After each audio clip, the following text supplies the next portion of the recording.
দিয়ে শেখ হাসিনার জন্য কোরআন তেলাওয়াত করবেন, কুলখানি করবেন, রাত 9টায় শেখ হাসিনার জানাজায় অংশগ্রহণ করবেন ইনশাআল্লাহ। রাত 9টায় শেখ হাসিনার জানাজা অনুষ্ঠিত হবে ইনশাআল্লাহ। শেখ হাসিনা জানাজার আগে এবং পরে গরু জবাই করে তার 40 পালন করা হবে। আর এই 40 এখানেই হবে পুকুর পাড়ে। এই পুকুর পাড়ে শেখ হাসিনার জন্য খতম করা হবে, 40 হবে। সবাই এই শেখ হাসিনার কুলখানি অনুষ্ঠানের গরুর গোশত দিয়ে মজা করে খেয়ে ঈদ উদযাপন করে যাবেন ইনশাআল্লাহ।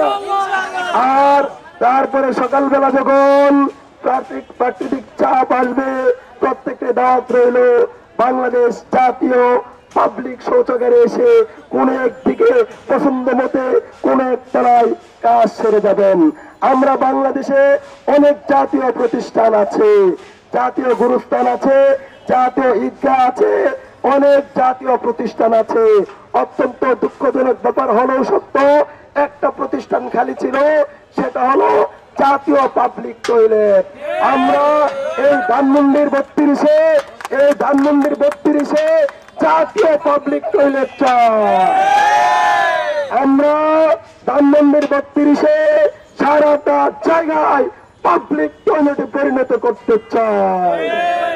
আবু জাহেল যেভাবে ইতিহাসে ঘৃণিত হয়ে মানুষের ঘৃণার বস্তু হয়ে আছে, তার বাড়িতে হাজী সাহেবদের পাবলিক টয়লেটের ব্যবস্থা করা হয়েছে।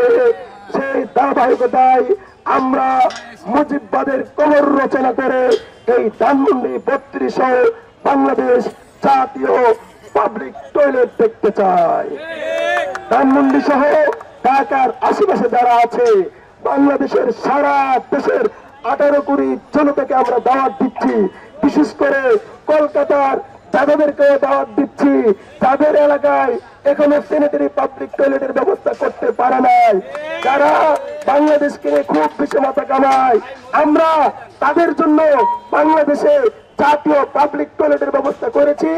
আপনারা একদিন বাসে এসে অথবা বিমানের টিকিট করে এসে বাংলাদেশ জাতীয় পাবলিক টয়লেটে এসে আপনাদের কাজ সমাপ্ত করে যাবেন।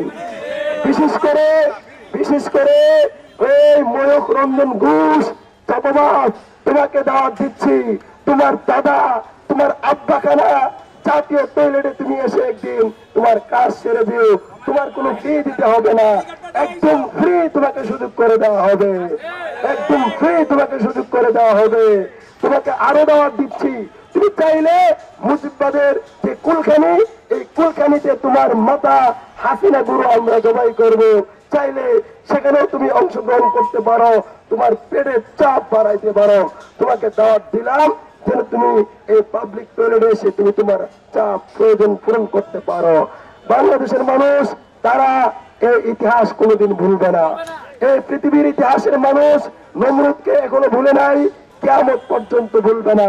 ফেরাউনকে ভুলে নাই, কিয়ামত পর্যন্ত ভুলবে না। আবু জাহেলকে মানুষ ভুলে নাই, কিয়ামত পর্যন্ত ভুলবে না। হাসিনা, তোমাকেও এই জাতি কিয়ামত পর্যন্ত ভুলবে না।